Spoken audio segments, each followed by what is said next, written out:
എന്താ ഇത്? Duty free ഷാപ്പോ? എല്ലാ ഐറ്റംസും ഉണ്ടല്ലോ. ആ ഡെക്ക്, TV, ഫ്രിഡ്ജ്, കമ്പ്യൂട്ടർ.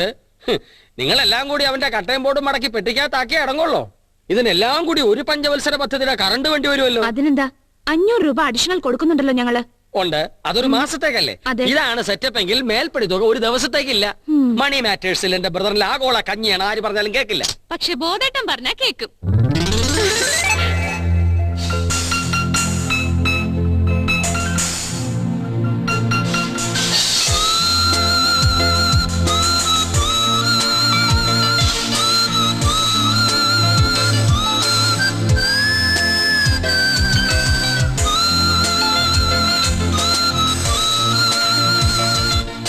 ബോധേട്ടനോട് ബാലുചേട്ടന് ഭയങ്കര റെസ്പെക്ട് ആണെന്ന് ഞങ്ങൾക്കൊക്കെ അറിയാം. ഒരു കണക്കിന് ബാലുചേട്ടന്റെ റിമോട്ട് കൺട്രോൾ അല്ലേ ബോധേട്ടൻ? ശരിയാ, ബോധേട്ടനെ ധിക്കരിക്കാൻ ബാലുചേട്ടന് ഒരിക്കലും കഴിയില്ല. ഓ, മുടിഞ്ഞ ഗ്ലാമർ തന്നെ. ബോധേട്ടൻ ഇവിടെ അങ്ങ് കഴിയേണ്ട ആളല്ല. കറക്റ്റ്. അതവനും പറഞ്ഞതാ എനിക്ക് ചേർന്നത് പെരുവഴിയാണെന്ന്. എന്നോ ഇങ്ങനെ ഈ ബാലുചേട്ടന്റെ ഗാർഡിയനായി കഴിഞ്ഞാ മതിയോ? ബോധേട്ടന്റെ ഒരു പേഴ്സണാലിറ്റി ഫിസിക്കും വെച്ച് നോക്കുമ്പോ അയ്യോ, ഇത് ക്രിക്കറ്റിന്റെ കാര്യമല്ല ബോധേട്ടാ, ഫിസിക്കിന്റെ കാര്യമാ. അതായത് ശരീര സൗന്ദര്യം. ഒരു ഋത്തിക് റോഷന്റെ സ്റ്റൈലല്ലേ ബോധേട്ടനുള്ളത്? റേഷൻ വായിക്കാൻ ഗതിയില്ലാത്തവന്റെ അടുത്താ റോഷന്റെ കാര്യം പറയുന്നത്.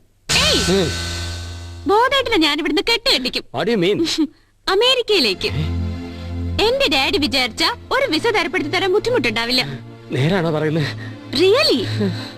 നമുക്ക് ഒരുമിച്ച് പറക്കാം.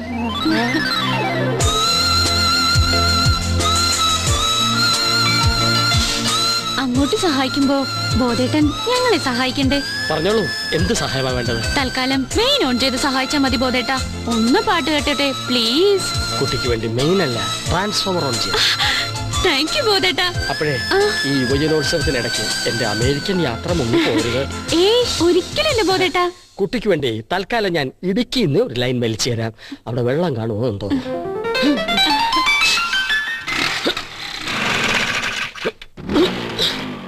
ബാൽച്ചേട്ടാ, ഇന്ന് എനിക്ക് നേരത്തെ പോണം. ഇവിടെ നോട്ടം കിട്ടാൻ ഭയങ്കര പ്രയാസാ. എനിക്കൊരു ലിഫ്റ്റ് തരുമോ?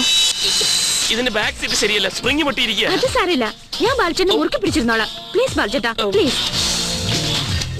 ആകട്ടോ. ബാലുമാമ അന്ന ചേച്ചിയെ കൊണ്ട് പോണോ അച്ഛാ?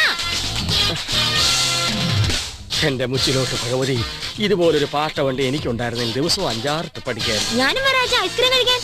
വണ്ടി വേണ്ട.